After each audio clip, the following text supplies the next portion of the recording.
Ladies and gentlemen, let us mourn the past. I can't. I am still holding this trophy. We go now to this pre-recorded public service announcement.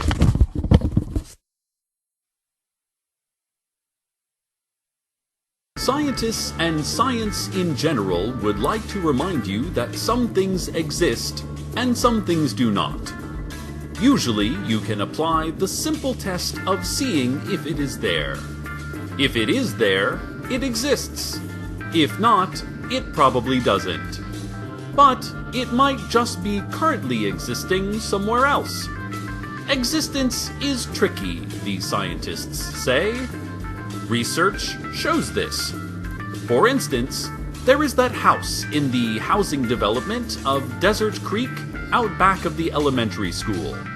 The house that doesn't exist. It seems like it exists. Like it's just right there when you look at it, and it's between two other identical houses, so it would make more sense for it to be there than not. But it does not exist. They have proved this with science. The scientists still haven't gotten up the nerve to ring the doorbell and find out what happens. Do you want to do it? They'll pay you $5 if you do. Just ring it once, okay? We'll be watching from back here. You'll probably be fine.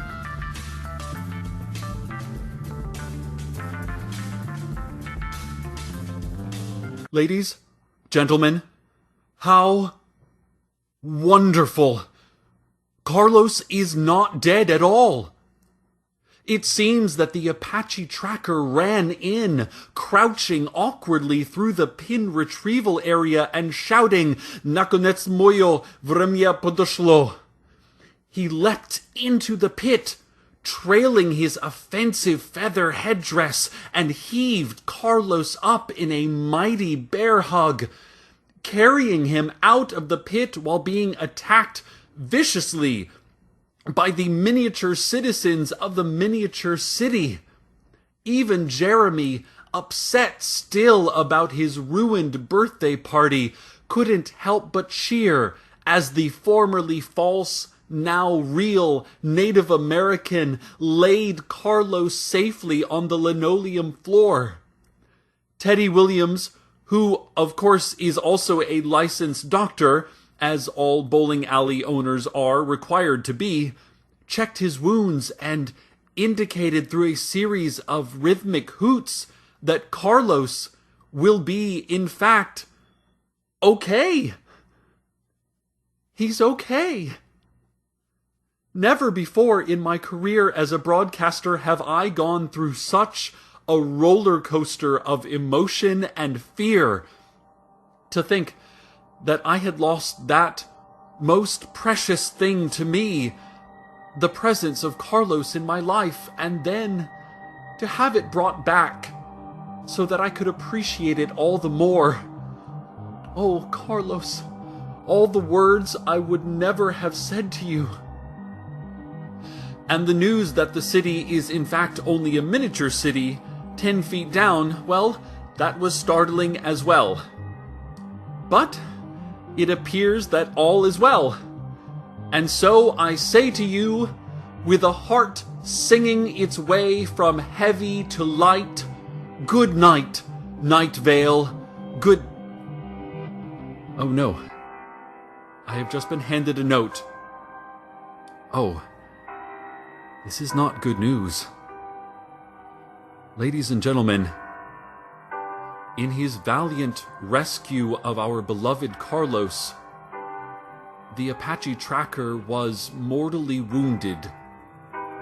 He is bleeding profusely, and it is getting all over his fake feather headdress, and he says that even his ancient Indian magics will not help him, which of course they won't, because they're not real. Listeners, how could I have been so wrong about this man? A racist embarrassment to our town? Maybe. A real jerk? Yes.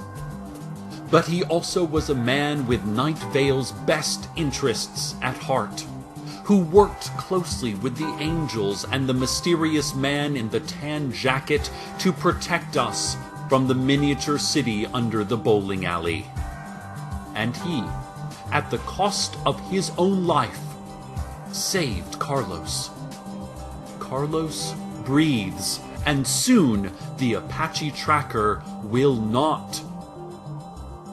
Tell me nothing else, and still I will tell you. Here is a good man. Here is a good man dying. Here it is, the end of a good man's life.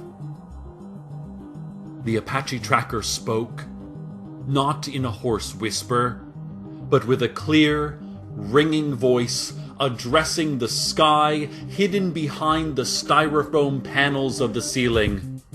Ladno, ladno, ja znal, eto slučja, ti możesz zwiat, moju masznu.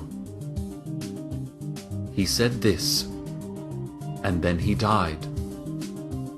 The Apache tracker is dead. Teddy Williams confirmed. Jeremy is slumped into a folding chair, kicking his feet and saying, "This is the worst birthday party anyone has ever had." Good night, brave tracker. Good night. I thought you were one thing and you were another. It is likely I will learn nothing from this. And oh, message on my phone. Carlos wants to see me. He says to meet him at the Arby's parking lot. I am not sure what scientific exploration now needs the services of my radio audience, but I will dutifully go. Dutifully meet him. And as I go, let us all go. Go now to the weather.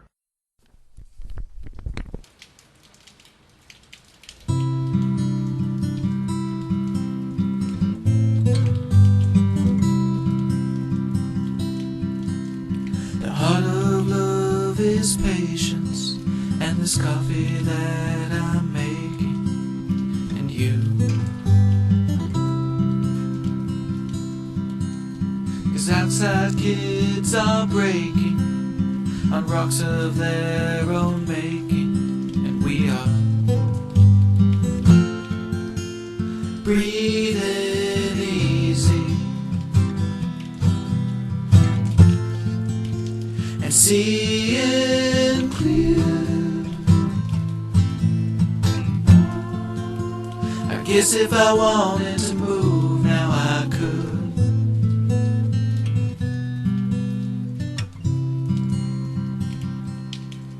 Yes, I know the leaves are changing, but I don't find that image interesting right now.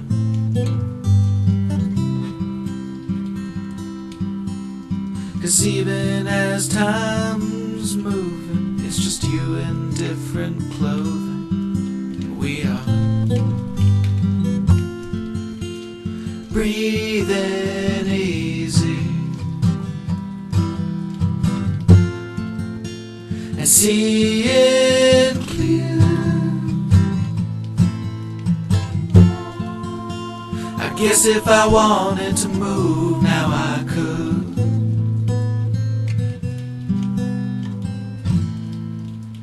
If this blanket moves at all, we'll be back in times free fall we'll lose.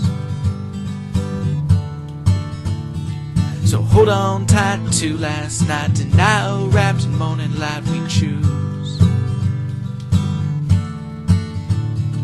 With arms and hearts and leftovers and barely watch TV shows we sue.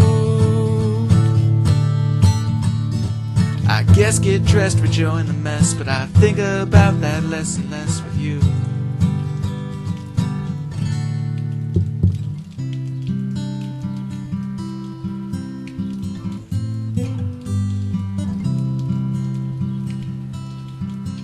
Yes, I feel the future looming, and the tide of time subsuming, and you.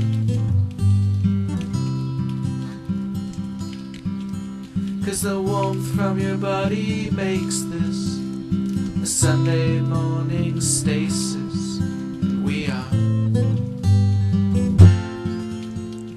breathing easy and seeing clear. I guess if I wanted to move now I could.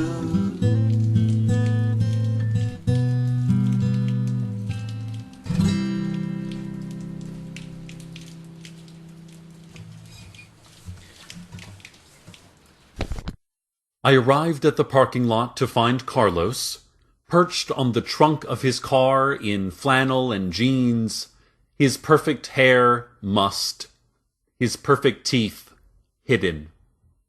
"What is it?" I said. What danger are we in? What mystery needs to be explored?"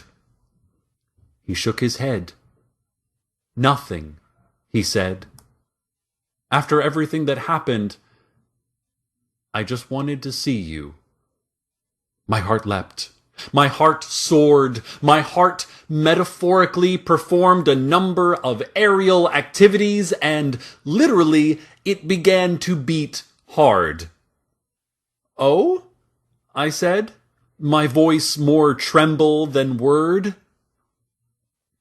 Carlos looked at the setting sun. "I used to think it was setting at the wrong time," he said. "But then I realized that time doesn't work in Night Vale, and that none of the clocks are real. Sometimes things seem so strange or malevolent, and then you find that underneath it was something else altogether, something pure and innocent." "I know what you mean," I replied. Somewhere the tiny people of the city below have arrived in Night Vale and are beginning their war against us, having already shown themselves capable of murder. Somewhere, a man in a tan jacket is whispering into the ears of our mayor, and we do not know what agenda they pursue. Somewhere, the body of the Apache tracker lies cold and still, never to speak of ancient Indian magics again. This all happens somewhere else. But here, Carlos and I sat on the trunk of that car, his car, looking together at the lights up in the sky above the Arby's. They were beautiful in the hushed twilight, shimmering in a night sky already coming alive with bits of the universe. 1 year later, 1 year since he arrived. He put his hand on my knee and said nothing, and I knew what he meant. I felt the same. I leaned my head on his shoulder. We understand the lights. We understand the lights above the Arby's. We understand so much. But the sky behind those lights, mostly void, partially stars, that sky reminds us we don't understand even more. Good night, Night Vale. Good night.